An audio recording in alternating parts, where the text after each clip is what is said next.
Il Veneto e le sue meraviglie, dalle Dolomiti al mare, dalla laguna al delta del Po, il Monte Grappa e tutti gli altri territori ricchi d'arte, cultura ed enogastronomia, raccontati dai giovani nel loro linguaggio. Sono stati premiati a Palazzo Ferrofini gli studenti delle scuole superiori che hanno partecipato alla prima edizione del concorso Il Veneto per me, descrivo il territorio in cui vivo. Obiettivo dell'iniziativa, organizzata dalla Presidenza del Consiglio regionale, valorizzare le bellezze della terra di San Marco anche in una prospettiva futura, pensando ai veneti del terzo millennio. Io penso e spero che molti comuni facciano proprio il lavoro di questi ragazzi, perché veramente sono lavori fatti con qualità, con soluzioni innovative, quindi geolocalizzazione,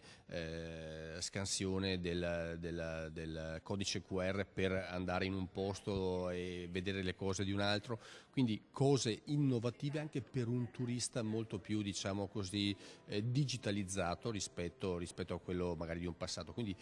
un Veneto 4.0 fatto dai ragazzi, che secondo me darà grosse soddisfazioni a loro anche per la futura vita professionale, ma soprattutto ai territori del Veneto che possono promuoversi in maniera innovativa.